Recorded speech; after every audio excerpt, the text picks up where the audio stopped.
The house is finally ready for brick and stone. I still have money left from selling my house, so I asked a professional masonry crew for an estimate. And it looks like we're going back to ranch-style beans.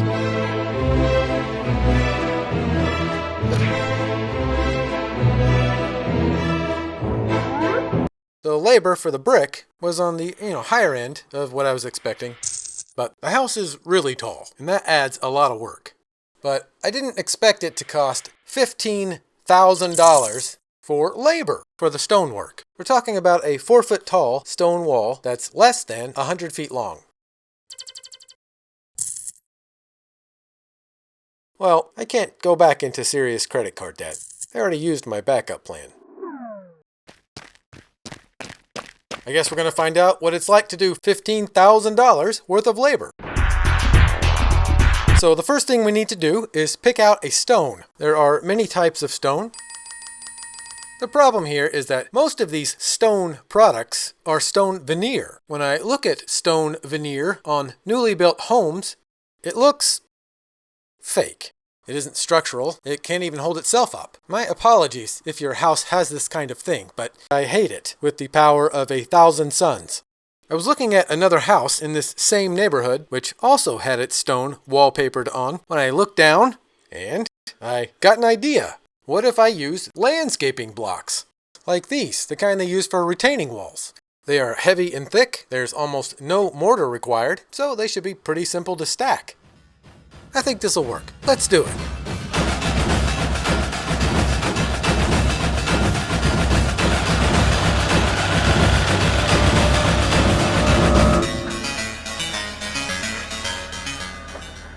So the first problem you're going to run into when you try to put landscaping blocks on the side of your house is that you have a 12-inch thick block that needs to sit on a 10-inch wide brick ledge, which in this case is the footing.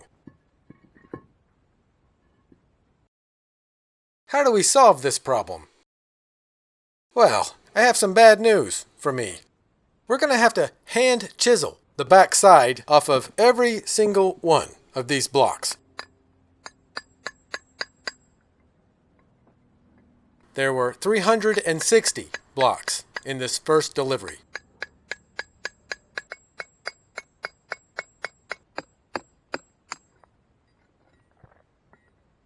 That's 1 down, 359 to go.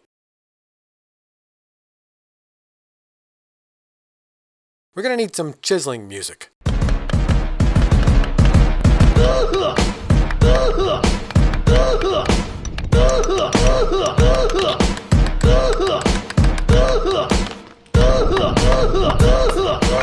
That should be enough blocks to get started. I used a bed of mortar to set the first row. This allowed me to level the wall and hold it in place. I can't have this wall moving around. I'm going to have a 30-foot tall brick wall that can crack and crumble, sitting on top of these blocks. To make extra sure that this wall doesn't move, I cut up some rebar, drilled a little seat for it in the concrete footing. I then fastened the top of the wall with stainless steel brick ties. And then I filled the cores with concrete. This should create a firm foundation for the brick. As I chisel my way around the house, you may notice that the framing crew is back. I've been kind of going back and forth on whether or not I should actually build this corner feature that we'll call turret. I've been putting it off because it adds cost, and it really isn't necessary. But I am saving a lot of money on the stone labor. In the end, I decided that the uniqueness and the charm of a feature like this is it's worth the trouble. Our heroic roofers also returned for a couple days. My time with the rented man lift was running out, and I didn't have time to get another steel cone made for the new rooftop. But I did have time to grab a traffic cone and cut it up. I wrapped it with flashing tape, spray painted it black, and handed it to the roofer. I will eventually come back and put a proper finial on both of these cones. In the meantime, this will keep the water out. Now we get back to chiseling blocks.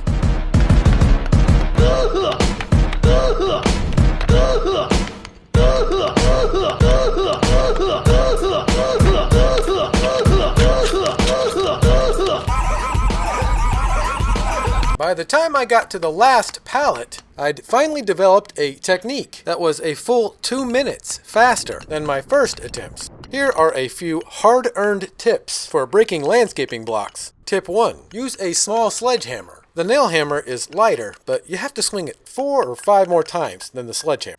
Tip 2. Score all 4 sides first. This gives you more control over where the block breaks. And tip 3. Have a seat. These blocks weigh 87 pounds each. And it's 100 degrees outside. And you might as well get comfortable. Because the second delivery truck with 10 more pallets just arrived on the job site.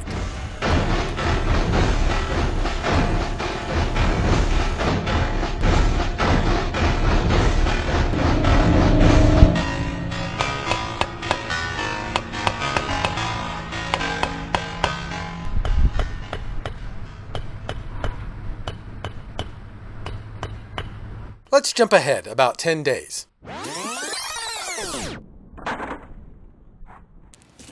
I have chiseled all the blocks again. Now we just need to fill them with concrete. These bags of concrete weigh 80 pounds. Not too bad when you're walking around on the ground. Gets a bit more challenging when you need to climb up a ladder and lift it up over your shoulders. Once all the cores are filled, all that's left is to put on the capstones. Like the blocks, the capstones are also too wide. Unlike the blocks, these are thin enough that I can cut these with my saw. This is not good for your lungs. I dry fit them together first, and then I glued them on with mortar.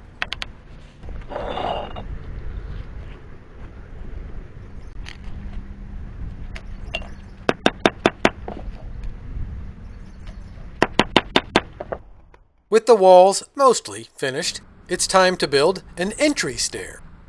So the first thing we need to do is mark the outline of the stair. Then we dig out the loose, uneven topsoil to a depth of about 6 inches.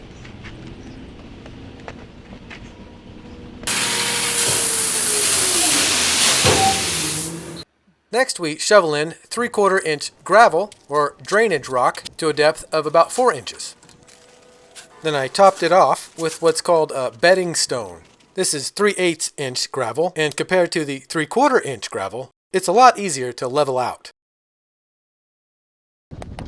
I'm using a hand tamper here so the gravel will lock together and create a flat and firm base for the block. Then I come back with a 4-foot level and check every angle because it's very important to get this first course nice and level. Otherwise, you're going to be fighting wobbly blocks all the way up to the capstone. As I started stacking the next row of blocks, I realized I had a pretty big empty space under the stairs I was going to have to fill with something. The block manufacturer recommends that you fill this under stair space with more of their product, but there's less expensive ways to fill a void. Since I had 15 tons of gravel on hand, I started wheelbarrowing that over into the empty space. I did worry about the gravel settling over time. So for vertical support, I decided to use the broken pieces in the back sides of all the blocks I had chiseled. This turned out to be a very sturdy, well-drained platform to build on. I'm using a shorter solid core block for the steps and this end column. These shorter solid core blocks are easier to cut. and they're the right height for a step.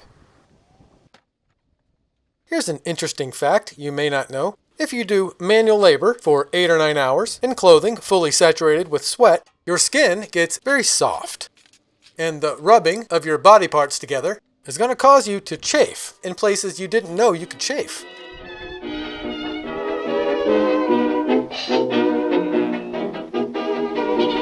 I would show you what I'm talking about here, but I'm trying to keep these videos family friendly.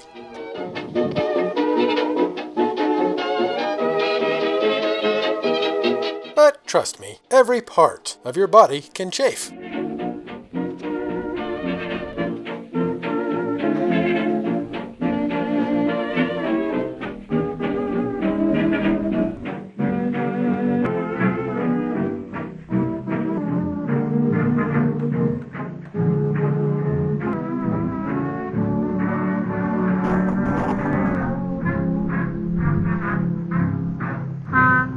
I do want to add that the flesh heals, the pain goes away, but the satisfaction from a hard day's work, it stays with you.